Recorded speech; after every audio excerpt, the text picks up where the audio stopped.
So I'm going to show you how to sow sunflower seeds, pumpkins, squash, all those types of things that you can be doing at this time of year. I usually sow mine in about April indoors and grow them on indoors or in the greenhouse before planting them out after the frost has passed, which should have passed now looking at the weather. But you can still sow them now, so I would go for buying some seeds from the supermarket, garden centres. I wouldn't sow pumpkin seeds that you get out of a pumpkin, because the cross with each other, the flowers cross, cross pollinate, which means that the fruit that you get might not be exactly the same as the one that you've eaten. Sunflower seeds, if you're struggling for sunflower seeds, you could potentially use them out of a birdseed mix. They sometimes come up, so fish out the sunflower seeds and try that.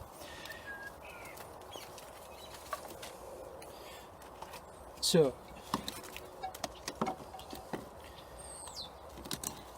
you could sow into various kinds of pots. So we've got these square pots here, or these circle pots. I quite like these bigger square pots, particularly for squashes, courgettes, that type of thing.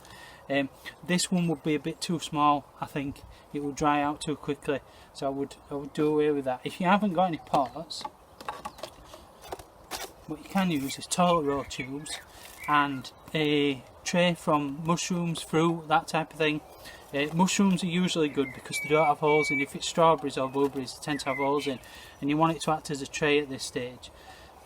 So you're just going to put I'll show you how to do it with the toilet rolls. You're just going to put the toilet roll in there, and you probably get about 6 in there and line them all up. I've got some compost, mine is a mix of different multi-purpose composts. You can just get whatever multi-purpose compost, any compost you can get your hands on. If you can choose, get peat-free. Peat-free is the way to go, and what we should be doing now, because it's much better for the environment. But I'm just going to fill this up. Don't worry if it drops into the tray, that doesn't matter. There's no way of doing it without it dropping into the tray. And you're going to have to push it down a little bit. And you want it to be about 2-3 centimetres from the top.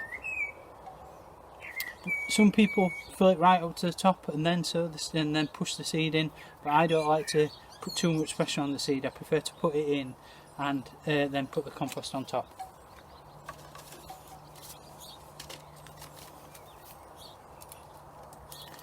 So I've got some courgette seeds here which I've sown before, so I've just taped them up, and these ones come with a 4 packet inside as well up there, which I've previously used.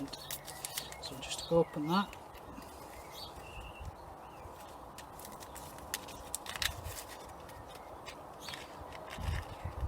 The courgette seeds and pumpkin seeds look the same, apart from the pumpkin seeds, the squash seeds are bigger, but they're the same kind of sort of flat shape. And what you want to do with these is, you don't want to sow it flat like that in the soil.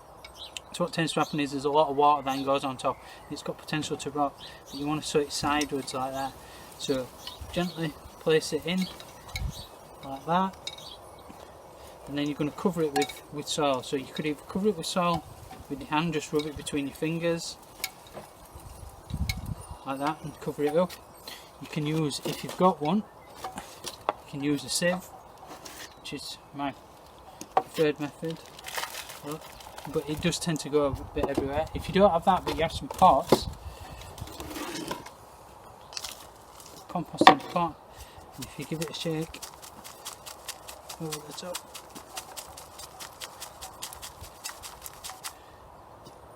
give it a tap down. And the general rule of thumb for seeds is that they want to be sort of twice their depth in the soil, no more than that.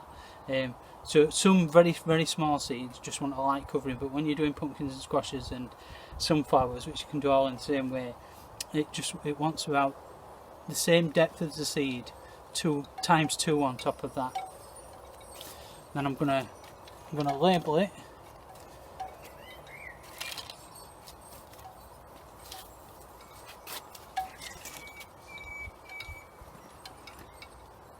So I'll label it. This one's called Courgette Royal Flush. This one. And I'm going to put that in there. So you're going to water it nice and gently. You can use a pop bottle with your thumb over the top, and just gently water it so it's moist, and the water's got down fine to the seed, but it's not completely soaked the whole thing out. You don't want it really wet because there's a chance that the seed will rot. So you want to just keep it moist, not let it dry out, but not let it sit in water.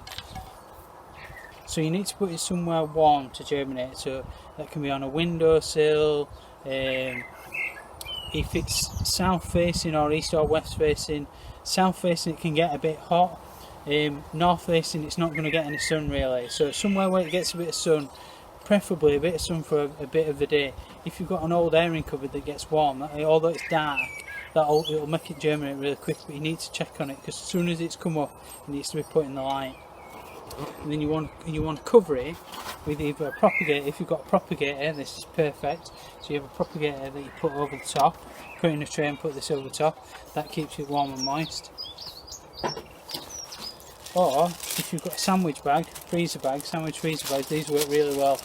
Particularly for the pots, they work really well. You can just put it over the top, put it on a sunny windowsill like that, or it'll go over the top of the toilet roll as well.